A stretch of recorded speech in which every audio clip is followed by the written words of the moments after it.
And very importantly, pardon me, you need to interpret. You need to interpret the case notes. So information is given to you and you need to connect different ideas and interpret as a health professional. So that's about meaning. So all of these things sort of describe what paraphrasing is. A lot involved. It is a legitimate academic skill that you need when looking at information is given to you. Here we go. And you need to connect different ideas and interpret as a health professional. It's like something's just come live. Sorry for that echo, everyone. I'm just going to turn that down. Pardon me again. Suddenly that volume appeared. See if I can turn it down, everyone. Can you hear me right now? Just type in a yes if you can hear me. I've just got to get rid of a volume there. Can everyone hear me loud and clear, everyone? Just type in yes if you can.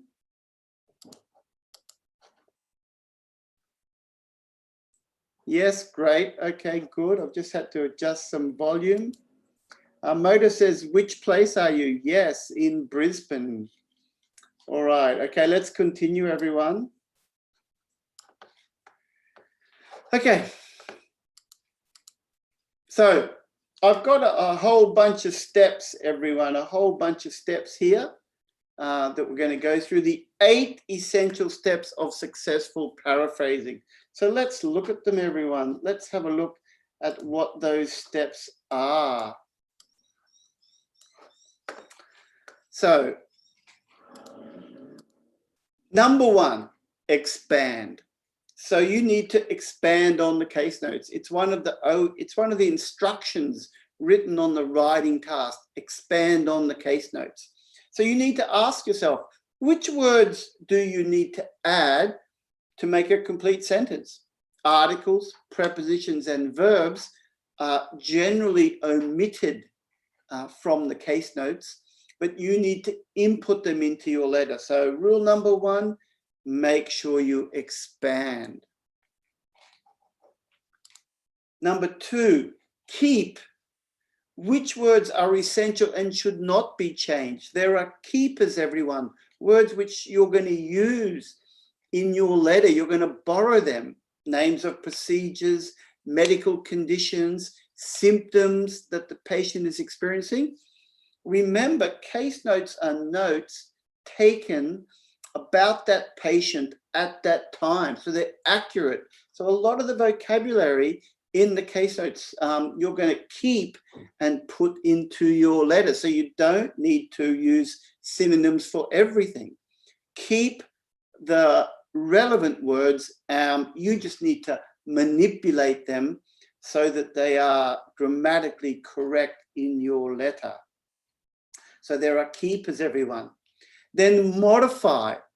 Because you're transforming notes into grammatically correct sentences, you're going to need to change words to ensure they fit grammatically. Verbs may change from active to passive form. That will enable you to focus on the relevant aspects of the case notes. You might turn adjectives into nouns or nouns into adjectives to create the correct degree of formality, and refer to my prep hour on nominalization for more details on that, everyone. You're going to use synonyms. Is there a way to express the condition or symptoms medically? Perhaps you can use an umbrella term. So using synonyms is a good thing, but you don't have to do it for everything. But yes, use synonyms, and as we'll see today, antonyms as well. Omit. When you're paraphrasing, there's a lot of non-relevant information in the case notes. So you need to ask yourself which details are not relevant. So omission, that is part of paraphrasing. Then Rearrange. You don't have to write in the same order as the case notes. In fact, it's very desirable not to follow the exact order of the case notes. You're going to rearrange words, rearrange information so that your letter provides an overview of the case. That will ensure the information flows smoothly and the reader gets to identify the most important information first and less important information further down. Rearrange. Combine. You've got a lot of facts in your case notes that can be combined, and you're going to combine them into compound and complex sentences, and you're going to join these sentences with conjunctions. Whether it be a coordinating conjunction, as in a compound structure, or a subordinating conjunction when you're writing a complex sentence. Combine the facts. Finally, recheck. Very importantly, once you've paraphrased, you need to recheck and ask yourself, does your sentence match the meaning of the case notes? If it doesn't, there's a problem. It's very important when you paraphrase that you make the meaning match. Otherwise, you may be giving false information about the patient, and then you're going to lose marks for content and in other aspects of the criteria. Okay, so I've just told you the 8 essential steps, everyone. Before we go any further, type in any texts or any questions that you may have before we start doing this. Astral has typed in, do we need to expand the case notes which are relevant, or we need to write the central idea of the whole cue card? I guess you mean the case notes. I would say both. You need to, there'll be some aspects of the case notes, Astral, that are essential. Like the discharge plan, for example, you might want to include all that information, the core, the most important information, maybe expanding. But now then there's going to be other aspects that is, it's less important. So you're going to do more of that central idea, more that summary type. Does that answer your question? I'm just checking for a few other questions here. Somi says about complex sentences while writing patient's history. Well, your patient's histories are complex. There's aspects of complexity in the history. So you will need to use complex sentences when writing. All righty. Tina says, can we combine the condition and discharge plans together to make a better paragraph? Yes, Tina, it's possible. It is possible to do a subject-based approach. So you don't have to have just the discharge paragraph at the end. Important aspects of the discharge could be written in earlier paragraphs if you're doing a subject-based approach. Discharge aspects related to mobility could be in one paragraph about when you're talking about the patient's mobility. You might have another paragraph which focuses on the medication, and the discharge details could be there. So there are several ways you can do things. There's not just a one way. Other questions coming through? Can we write letters in a chronological way? Absolutely. And for example, a discharge, chronology is excellent. Patient's condition at admission, then their progression, then their discharge requirements. Also, other cases, it could be a consultation, but there was only one visit and it may not be urgent. So you may choose to put all the background information first, then followed by the current information. That's chronology. It works. Keep going. Methodist says, can you please give an overview of coordinating, conjunction, subordinating?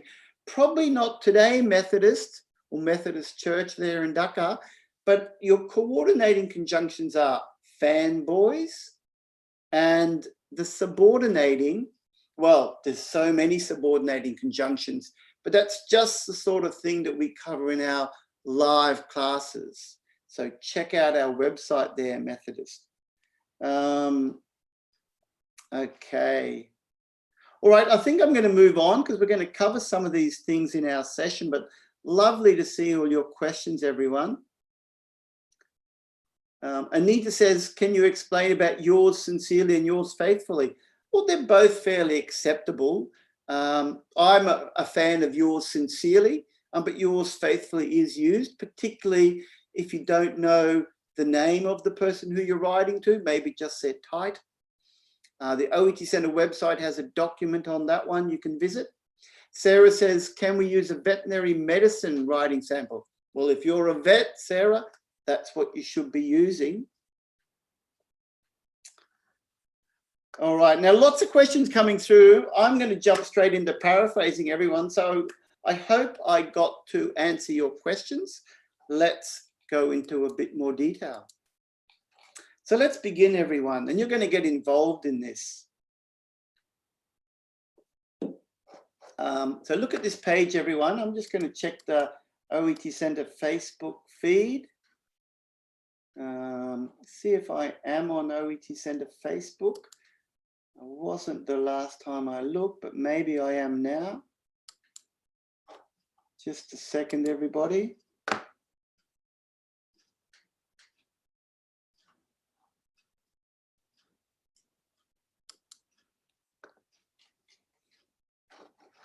Still not there yet.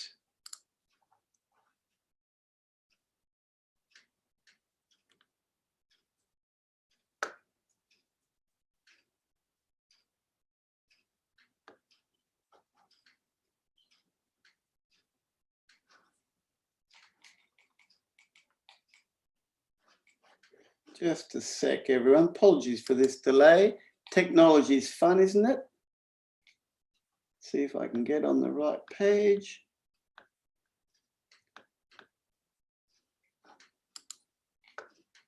See if we are broadcasting on their Facebook. Yes, we are. Wonderful.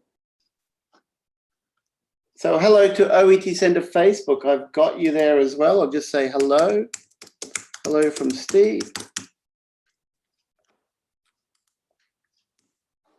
All right, now I can answer your questions there as well.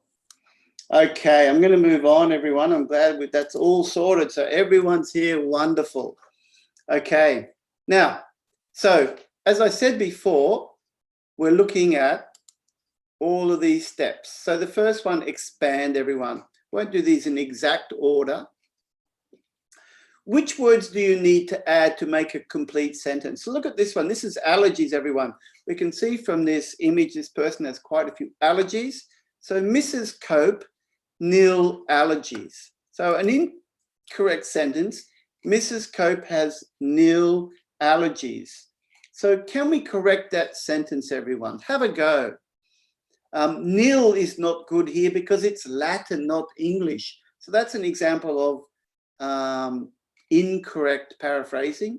AJ's had a go. Mrs. Cope has no history of allergies. Excellent, AJ. Let's see what else we get.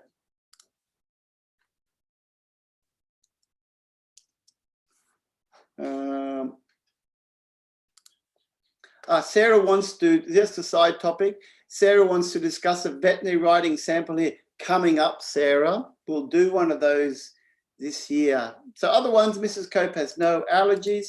And I've got Mrs. Cope has no known allergies. Ahmed writes, Mrs. has no allergy to allergy. That's a new one. Not sure if that's quite what we're looking for. No history of allergy. Probably I would use plural. Allergies, everyone. Well done, Sigitha. And lots of good sentences coming through. So that's pretty straightforward. Well done. Mrs. Cope is not allergic, Sawad writes. Not really right. What the most common, the formal way, no known allergies. Next one, allergies, Mr. Z, codeine, dust mite, sulfur dioxide. Let's try the second one. And this one I've got, Mr. Z is allergic to codeine, dust mites, and sulfur dioxide. But what I'm going to show you here, Mr. Z is allergic to codeine and sulfur. So why have I omitted dust mites? Well, dust mites is the odd one out. So that's just about being selective. Perhaps we're talking more about the things related to medication or drugs or those sorts of things. So we can just note dust mites may not be relevant. So remember, you can omit should you choose to. Joshua says, is it necessary to write if no allergies? Well, I'd probably ask the audience to answer Joshua's question, but case by case. Sometimes depends who you're writing to. You're writing to a doctor, they may want to know that. You're writing to a physiotherapist or an occupational therapist, it may not be relevant to them. So the answer to your question, Joshua, is it relevant to your reader? If it is, include it. If not, leave it out. And you must use your judgment. So the whole thing about a lot of the questions coming through, there's not one answer. It's about using your professional judgment. You need to make decisions. Okay, I'm moving on, everyone. Apologies if I can't get to all the comments. I'm going to select certain comments, but I will not be able to answer all because we have quite a big audience. Okay, now we're going to look at smoking and alcohol. So the social history. So this is the omit section, everyone. Which details are not relevant? Now, make a note of this. Extra information slows the reader down. Your reader is a busy health professional. They don't want to be slowed down. They want the relevant facts. And the sooner they get them, the better. So if you're giving non-relevant information, that distracts from the main idea. It slows the reader down. It makes it harder to find the key point. Okay, so look at this one. Mary Roden, we've got a date of birth, 1972. How old is this patient, everyone, based on today's date, if she's born in 72? She's a teacher, secondary history and English. She's divorced, 2 children. We've got birth dates. She's a non-smoker since children born. She drinks occasionally with friends, mainly wine. So we need to rephrase this, everyone. I'll give you an example of what's not good. And perhaps, everyone, you can type in which things you think may be less relevant here. Because it's not all relevant. Remember, we want to put a bit of background to explain who this patient is. Okay, and remember, it's case by case here. So someone saying she's 42, maybe not, but 48 could be correct, I believe. Let's check. Mrs. Roden is a divorced English and history teacher at a secondary school who has 2 children aged 15 and 13 respectively. She stopped smoking when her children were born and enjoys drinking wine with her friends. Okay, so there's a lot of non-relevant information there. Do we really want to tell the reader that she's divorced? That's a little bit judgmental. Okay. Children may be irrelevant, but again, Diksha, I would say depends on who you're writing to. That'll help you decide who it's relevant for. So if you're writing to a social worker, perhaps you do want to mention, that she has children. Non-smoke is also relevant. Again, it depends. It's not black and white, case by case. Let's have a look. Let's fill some gaps, everyone. So I think, let's say we're painting a picture here. Miss Roden is a 48-year-old teacher. Always good to mention the profession, but we don't need to say what she teaches. Now I've got a challenge for you. How can we express the children? Can we come up with a synonym here? I don't want to say the children's birth date, but how could we express that if we decided to mention the children, how could we express it? This is a paraphrasing exercise. Now, I can see a lot of people aren't good with math. A lot of people are saying 38. So you do need to get the age of the patient right. So do your math. It's 28 and we're in 2020, not 2010. So I'd say she's 48.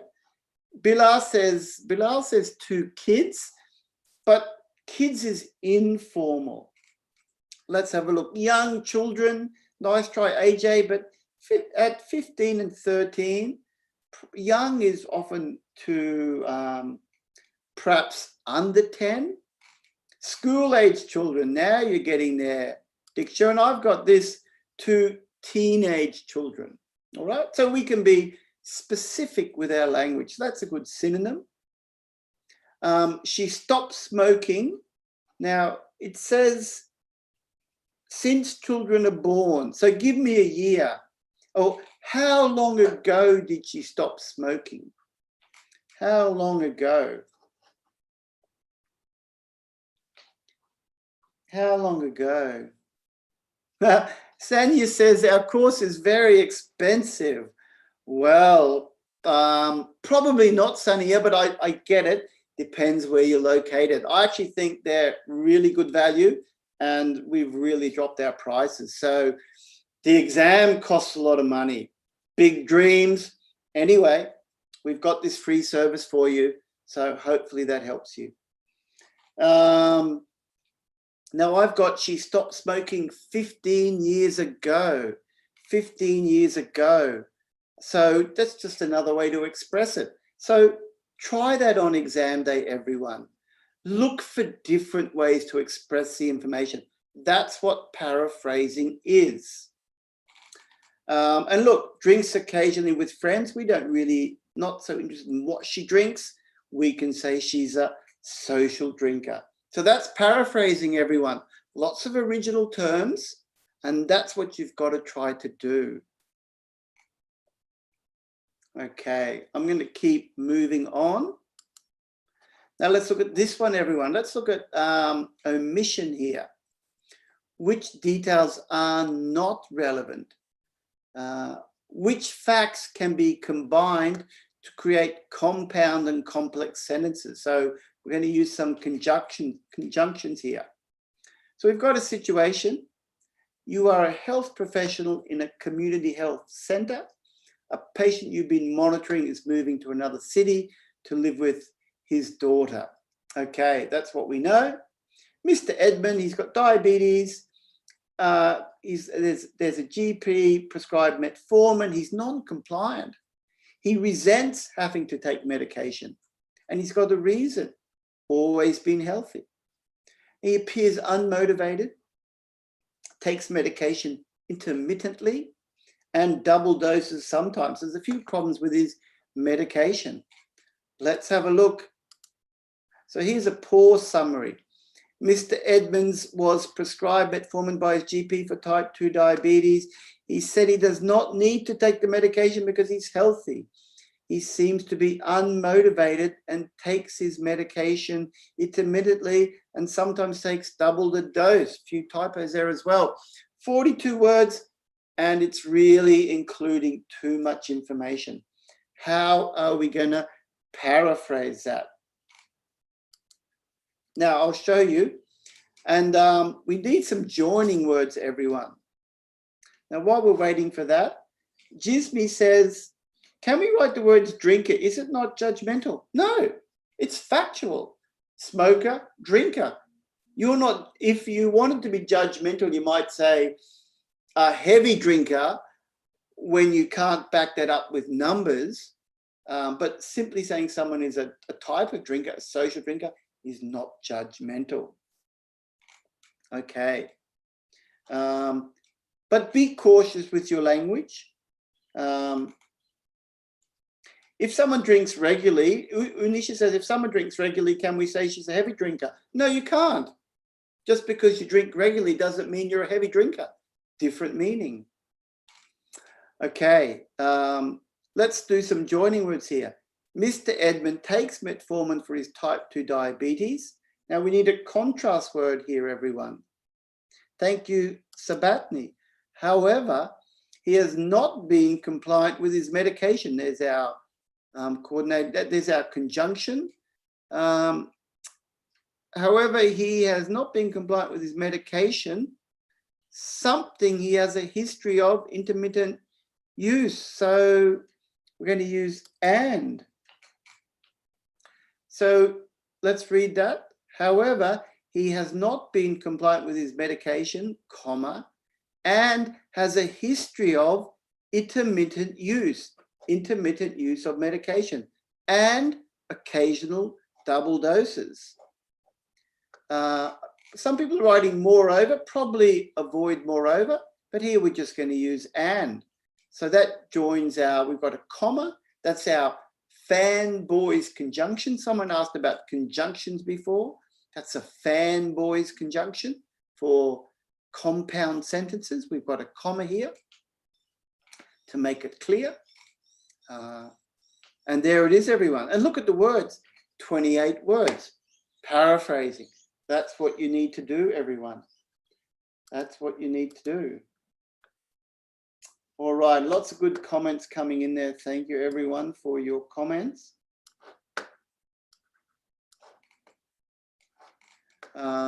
Let's continue.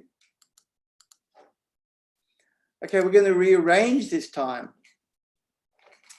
We're going to rearrange, everybody.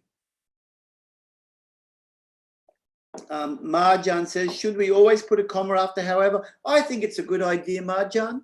It's a good, correct punctuation. Adam says, could you talk more about organization of paragraphs? Not today, Adham. Today's not about that. Today's about paraphrasing. But we will be doing, last week we did a complete doctor's task where we looked at organization. So check out the most recent prep hour there, Adham. And Ahmad says, can I use nonetheless, nevertheless? Nonetheless and nevertheless sound like sort of IELTS or PTE type exam language, not really commonly used in medical writing, too emphatic, I believe. Okay. Medicine King says, can you explain fanboys? I would say join our classes, Medicine King, and you'll get all the details, or you can also Google those things. But now we're talking about paraphrasing. Okay, you are a health professional at the Underhill Clinic, a new patient, everyone, a new patient. Miss Melanie Wright consults you about pain in her knee. So let's have a look. She's got pain in her left knee. So we've got today's date, presenting problem, intermittent medial left knee pain. It's got a pain score, a VAS score, 3 out of 10. Some swelling, intermittent tightness, left posterior thigh, occasional lower back pain, not related. Current background, 2 weeks ago, patient turned suddenly while walking and felt something pop in her, that should be in her posterior thigh. And then we've got something noted here, increased gym exercise for 3 weeks prior. Now we've got an interesting timeline there, everyone. Let's look at our timeline. And we've got some text there as well.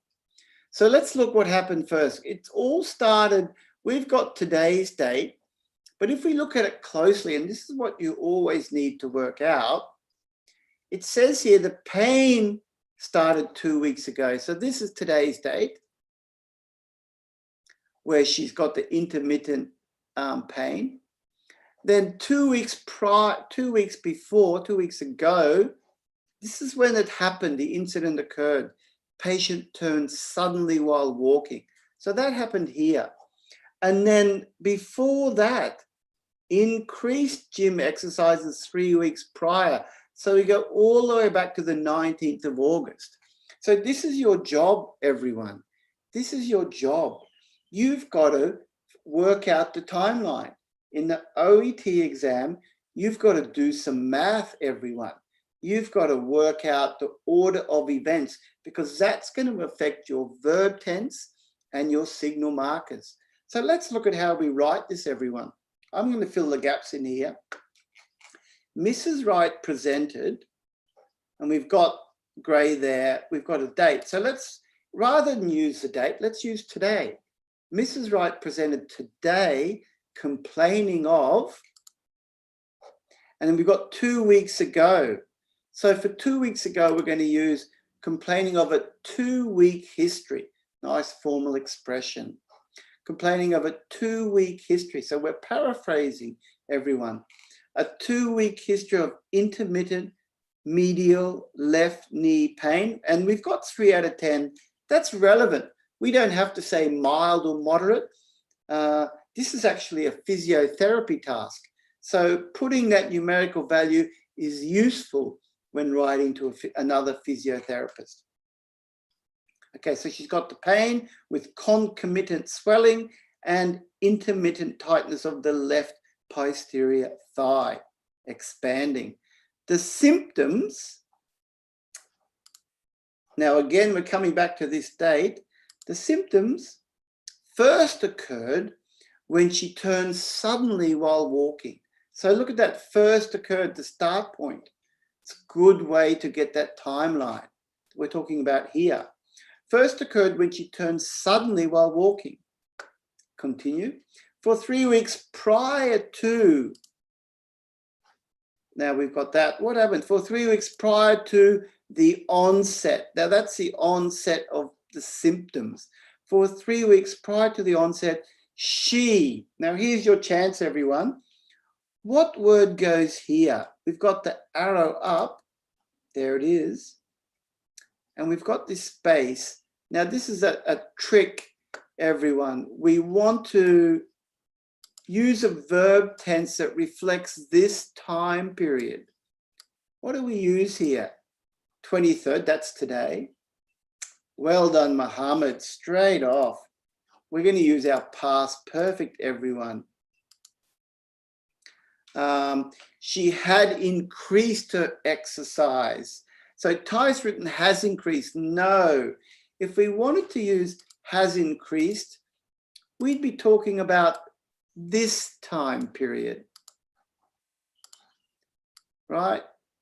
So I can type in here. This is our past perfect. Perfect always for a period of time.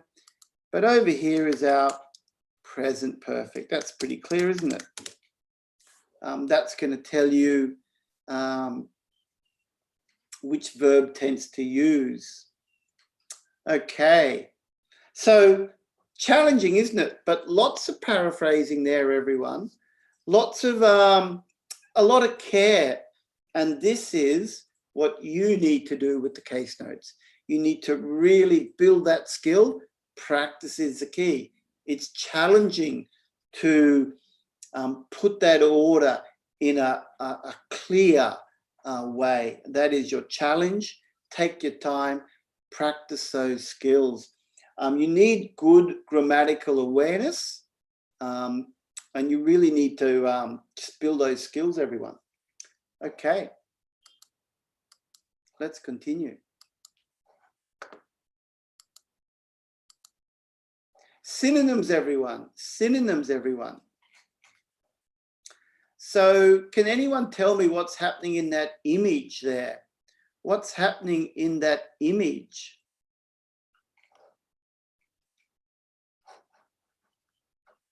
And while I'm waiting for that answer,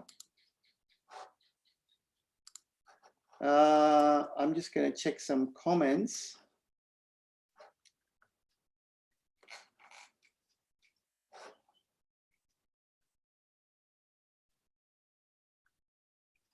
Was one comment I saw.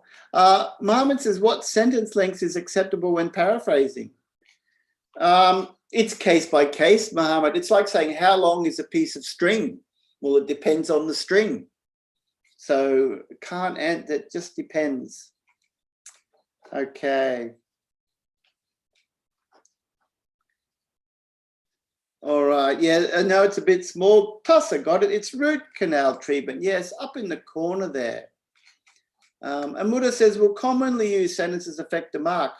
Not if they're correct, Muda, but yes, a variety of structures, professional language is what you're aiming for. You might not see me because of that. My image is there. Thank you, Adnam. Well, it's root canal treatment, everyone. So let's have a look. So your patient, Miss Joyce Williams, needs endodontic treatment to complete root canal therapy on one of her teeth. So Mrs. Williams. So we've got a date. So look, 2nd of the 4th, 2019. So that's like a long time ago. Let's imagine that's like, yeah, that's a long time ago. She had tooth 37 had a distal occlusal tunnel. It was very deep. 60% possibility of root canal therapy. This is dental jargon, everyone. She came back nearly, a year later or 6 months later, or quite a lot later, nearly a year. And she had, I think that's a distal buccal. I'm not a dentist, but any dentist here may like to get involved. Still an issue was 37. And IRM means she had a restoration. And she needs root canal treatment. But then it says the patient was concerned about the cost, which is to delay the treatment. Came back a couple of weeks later, pain has come back. And now the RCT is rescheduled because she's in pain. She now wants the RCT. Then 6 days later, she cancelled it because she said the pain's gone away. So this patient must have a big fear of root canal treatment because it's on again, off again. Please, dentist, do it. Now, don't. It's too expensive. Or, no, I don't. Yes, please do it. It's painful. Then the pain goes. Okay, I don't want it now. It happens. It happens. Any dentists in the audience today could probably verify that this happens. Let's look at how we're going to express this, everyone, and you can help me. So Mrs. Williams was, and I've got first advice, and this is the beginning, that she might require. So what we're doing here, everyone, I think you can see it. It says here 60% possibility, might. So we're using words to summarize numerals. That's paraphrasing. Continue. Mrs. Williams was first advised that she might require RCT of root 37 12 months ago, let's imagine roughly 12 months ago, after a distal occlusal tunnel restoration. She was initially, now give me a synonym, everyone, give me a synonym, wished to delay RCT. So delay, what's a synonym? What word can we use for the patient that wants to delay treatment? We need an adjective, everyone. Let's describe her. She didn't want the treatment. That means she was what? What was she?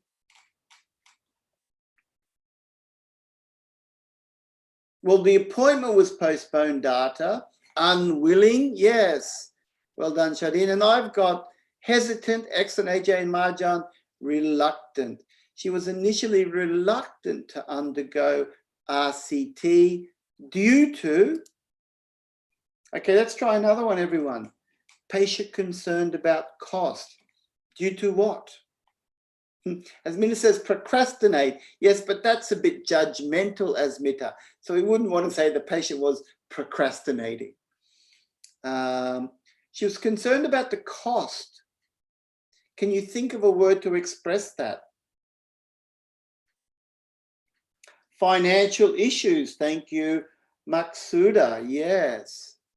And Marjan. Yes. Financial concerns. That's right. These are all great words. And I've got a different one. Financial constraints. Something that was tightening in. She was constrained. So there's our synonyms, everyone. You've got to be careful. Not expenses so much, but concerns or issues. High cost, but that's not formal enough there. Hossam. Sabatni writes expensiveness. I don't think that's a word. Okay. but she agreed to proceed once the tooth became, give me a synonym, or pain, this is an easy one. Pain, painful, just the adjective, became painful on this date. The appointment was subsequently, I'll put that word in for you, the appointment was subsequently cancelled when the tooth became, okay, patient reports pain gone away. So give me a synonym for pain gone away. Give me a proper medical word, everyone.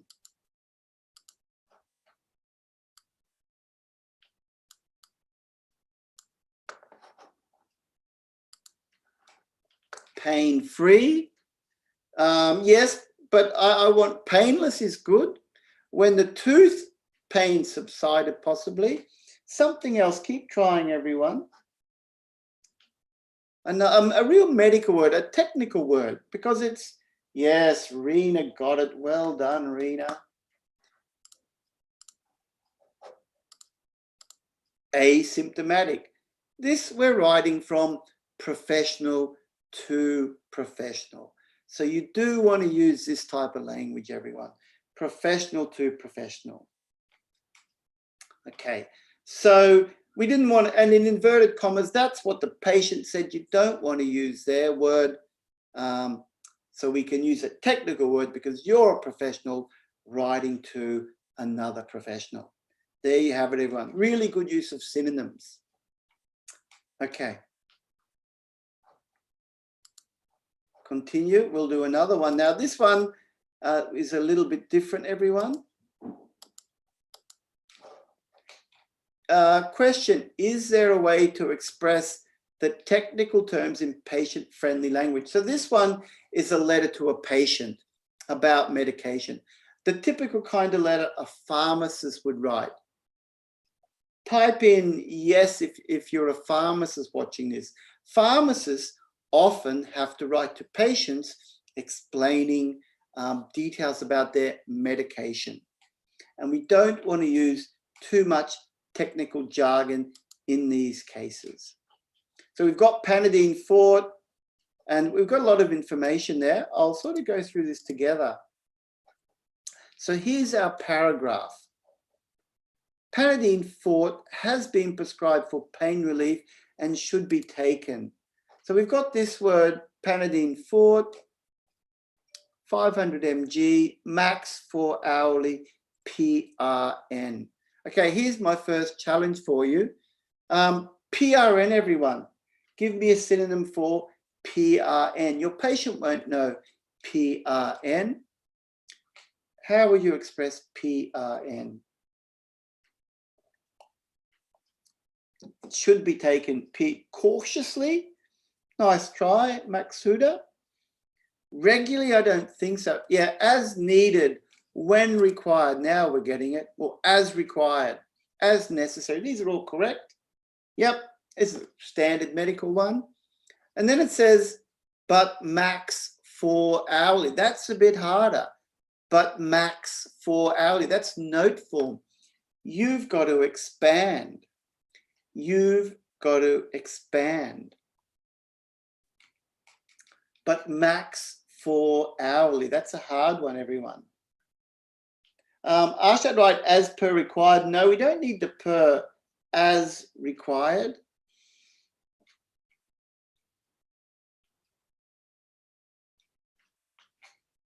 Okay, and remember with these ones, Astral says no time zone given. Just remember, we're just using in general here. So we don't have the full case notes. So don't worry too much about time zones for these little mini versions. Sarah, it's not exceeding 4, not more than 4 hourly. That's pretty good, Marjan. I've got here, not more than every 4 hours. That's a hard one to express. A maximum of 6 times a day. Nice. Good synonym. Maximum of 6 doses. Well done. This medication now, it can cause constipation. Patients know constipation. We can use that language. Nausea we can use, but we've got nausea. But what's a softer word? Abdominal cramps. Patients probably would know abdominal cramps, but you might choose to use a more common lay term here, abdominal cramps. Abdominal pain, you're getting there, Vena, right? Tummy pain, good, but almost gone too far using tummy. I'd probably go stomach pain, colic, but remember, Ahmad, we're writing to the patient. So I think tummy's a little bit too soft, almost if you were talking to a child.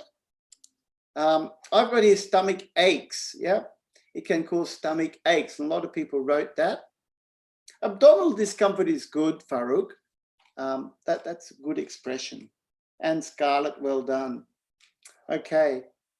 To counteract these symptoms, Maxilon can be taken up to, what's TDS, everyone? TDS.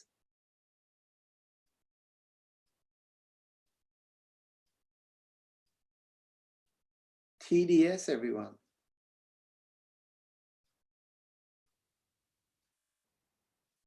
Thrice a day, but we can't really use thrice data because that's a little bit old-fashioned, 3 times a day. So all you people using thrice, avoid that in the exam. A little bit old-fashioned. 3 times a day is the standard. And you can use the numeral like I have, it's clear, or you can use it, write it in full. Please note, although rare, both medications can cause, so we've got here, so this is the codeine and the metoclopramide. It says impaired alertness, it's written twice. Can you give me a synonym for impaired alertness? That's a tricky one. Impaired alertness. You're getting tired, not anxiety. No, alertness is not about anxiety. Dizziness, no, it's not about dizziness. That's not what alertness means. Lethargy, yes, we're getting close there, Marjan. Altered alertness. But lethargy is more like tiredness. So, but impaired is a bit more mental. This in alert is more about your mental state, not your physical state. Sleepy, you're getting close.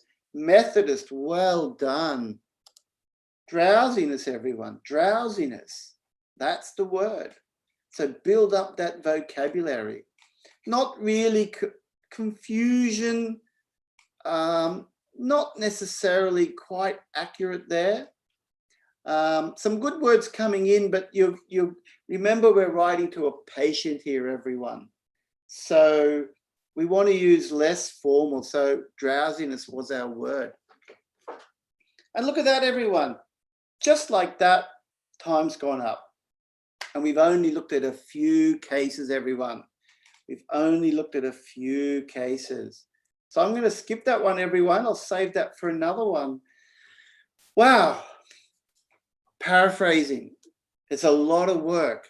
Now, if you find this sort of stuff interesting, if you like doing this sort of work, this is exactly what we do in our classes, everyone.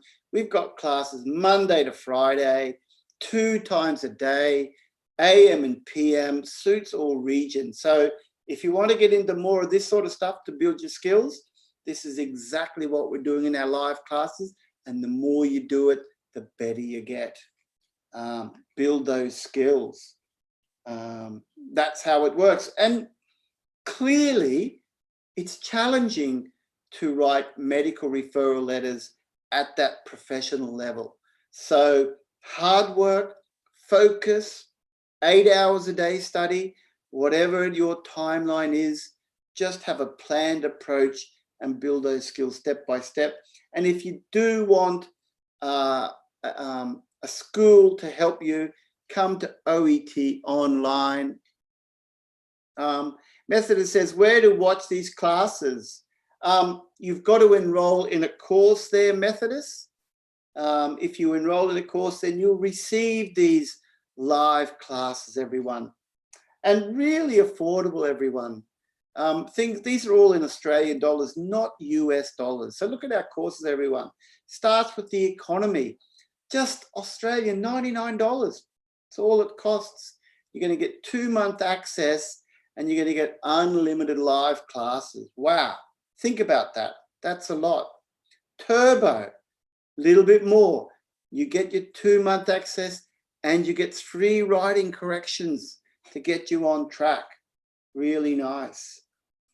Moving up, we've got our standard.